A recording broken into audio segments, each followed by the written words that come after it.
What's up guys, welcome back to Daniel Talks Football right here on YouTube. I am Daniel and we are back with another video. We've got a different background setting today. I'm at my dad's for the next week, so get used to the background. But we are here to do my Premier League predictions. Now I'm not very happy with a couple of people because I've already recorded this video twice. First of all, recorded it before the Wolves situation changed, before Lopetegui departed the football club and Gary O'Neill came in, but that's fine. You know, re-recording a video once is fine. I then recorded it earlier on today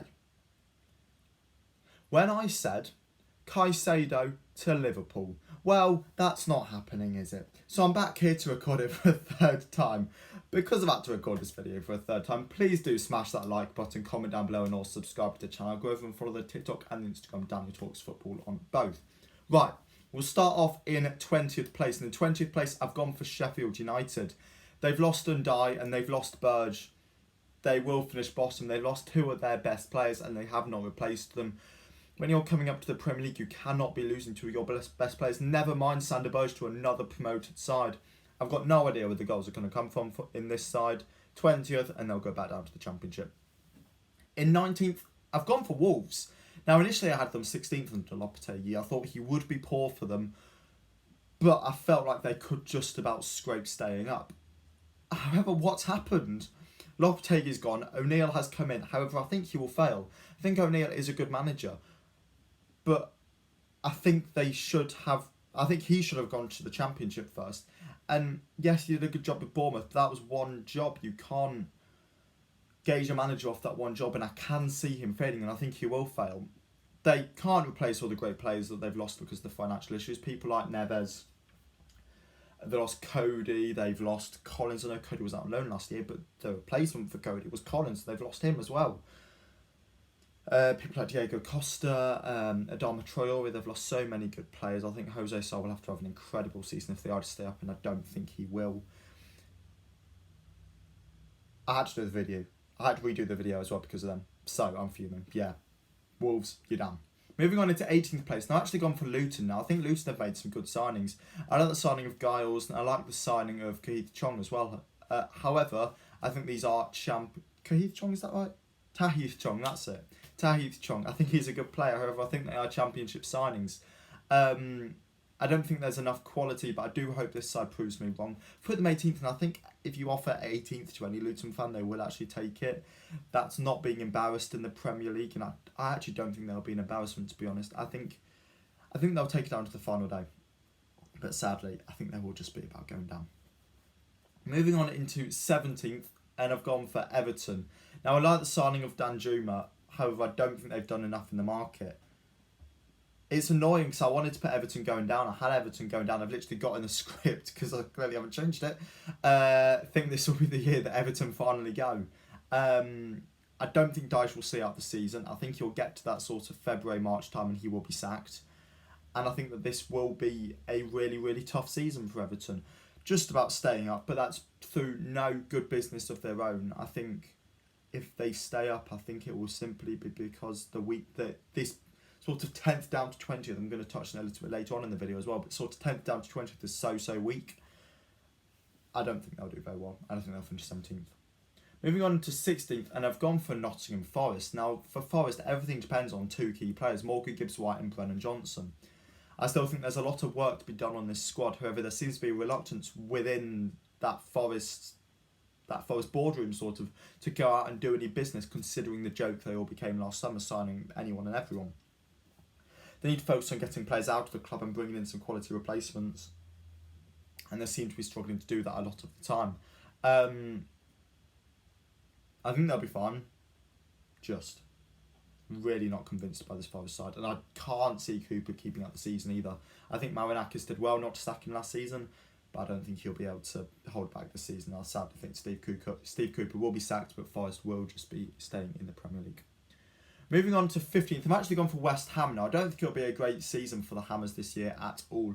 Well, they've started making some big moves in the transfer market, like Edson Alvarez and James Ward-Prowse, and Harry Maguire by the looks of it as well. I'm still not entirely convinced. City want Paqueta, and I feel like that may unsettle him, or will possibly also lead to a transfer there, which will leave West Ham having to make even more midfield reinforcements. Europa League football will offer extra games, and I think with the squad depth they've currently got, I don't think they can deal with both competitions. I think they'll be fine. To be honest, there's a good chance they could go down. I wouldn't put it past them, but I think they will be fine. However, I think it is going to be a really, really poor season for the Hammers. Moving on into 14th, I've actually gone for Bournemouth. Now, sacking Gary O'Neill was a brave choice at the end of last season. However, I think it was possibly the right one for the Cherries. There's been some excellent summer business, and I think there's a better feeling around the club now as well with that new ownership, and I think that will lead them to 14th. And I think, to be honest, that is a finish that all Cherries fans will accept and will be happy with. I can't imagine I'm going to get many angry Cherries fans in the comments. I think 14th is a decent finish for Bournemouth, and yeah, I think they'll be alright. Moving on into 13th, and I've gone for Brentford. Now, I think there's going to be a small fall off here from last season, especially because of the loss of Ivan Toney. I really like the signing of Nathan Collins, but I think this will be more of a low-key season for Brentford. I don't think they'll be sort of impressing everybody like they did last year. Still think it'll be a good season. I think 13th for Brentford is excellent considering this side's history. However, they will not be pushing for European football at all this year. Moving on into 12th, and surprise, surprise, I've gone for Crystal Palace. I know. Hodgson is back, and they'll finish on 40-something points. Same old Crystal Palace. What more can you expect? There's possibility they lose Elise. I think that will happen. The 30-40 million reported fee is stupid, and if they are to let him go because of that, there's a release clause there, but even still, I think it's really, really poor.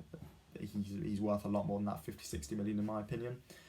But yeah, I think that'll be fine. I think they'll finish 12th. Moving on into 11th, I've gone for Fulham. Now, the Mitrovic situation is certainly a concern for the Cottagers, but I don't think it's the be-all and end-all. They've managed to go out and get Raul Jimenez, that while that maybe isn't the best signing in the world, he might be able to score some goals. It depends if you can get him back to that his pre-head injury best. I think they've still got some good players, and obviously it's clear that Marco Silva wants to be at the club after he rejected the Saudi Arabia bid. I think it's going to be a solid season. I think they're going to finish at 11th. Moving on into 10th, and I've gone for Burnley now. This is a shock, yes, I know. I think any of the sides from sort of this 10th position down to 20th could go down this season. I think it's a really, really weak league, as I've already said. I think Company has taken this side by storm, and with some good signings already being brought in, he's turned them around. I expect them to follow a similar path to Fulham that they did last year by sort of being able to sort of really push that elite and then settling into 10th.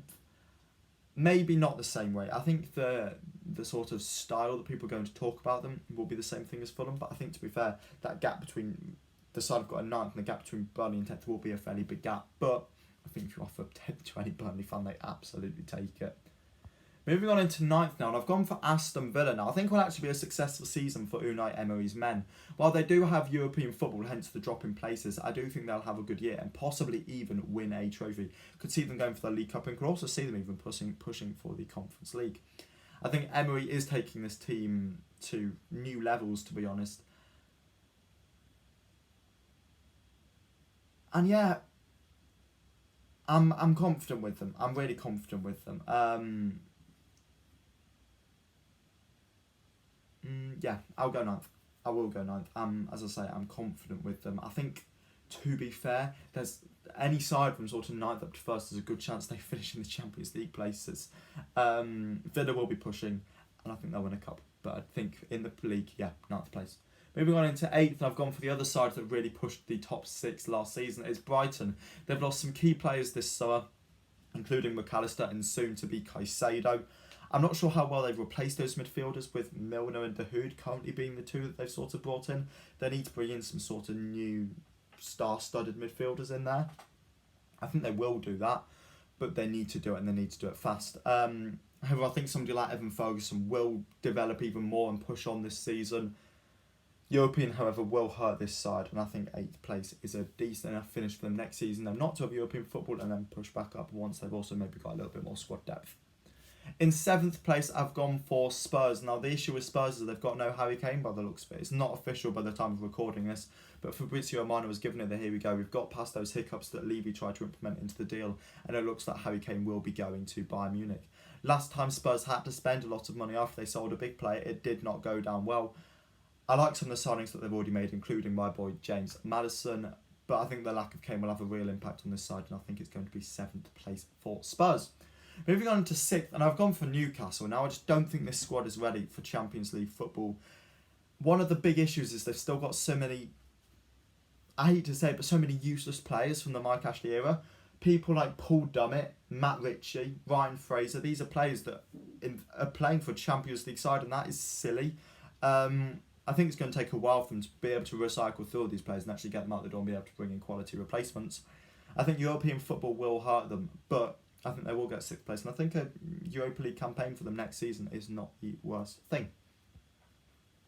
Moving on into 5th, and I've gone for Liverpool. Now, it's worth saying that this might still be enough to get them into the Champions League with the new format. So, Liverpool fans, you don't need to worry. This could still be Champions League football. However, I think the midfield signings, while good, will take a while to gel. Szoboszlai and McAllister are 2 very, very good players. However, it looks like they'll have to add another one, especially with them pushing for Caicedo. You imagine that'll be Romeo Lavia. And these players will need gelling time, especially if they're all going to be in that midfield together, which you would expect. Still, I think this will most likely be UCL football coming back to Anfield next season. So, yeah, it's decent. And also, this script has changed so much. Oh my God. Because before I was talking about Caicedo in there. 4th place, I've gone for Chelsea. Now, Caicedo is a good player. I was going to say this in the last bit. Caicedo is a really, really good player, and I think he's really going to improve that Chelsea side. Is he worth 110, 120 million? Absolutely not. I don't want to hear anybody saying he is. He's a 70, 80 million pound player, if that, to be honest. And I think it will take him a little bit of time to settle in this Chelsea side. Poch's a good manager, and Jackson has looked really, really good in pre-season. When Nkunku comes back, it's going to make a massive deal to this side with him playing behind Nicholas Jackson. I'm backing them to get 4th place. Moving into 3rd now. And I've gone for a Manchester club. It's Manchester United, of course it is. Why would I go for City?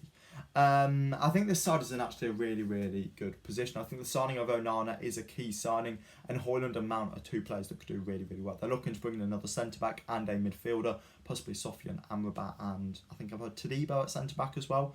Ten Hag is a top manager. I think it's going to be a good season for Manchester United. Moving on into 2nd, and I've gone for Arsenal. Now, I really like Arsenal's business this summer, including the signing of Declan Rice. Not so short on Kai Havertz, but Timber, again, I think it's another good signing. I think Arteta has got this side into a really, really good position, and I think they're going to finish 2nd like they did last season, which leads us on into the side. I've got in 1st place. I've gone for Man City. Who else could it be? This side just keeps getting better and better until Pep leaves. I really can't tip anybody else to finish 1st. But there we go. There are my Premier League predictions. What do you make to these? Let me know in the comments below, and I'll catch you all again in the next video. See ya!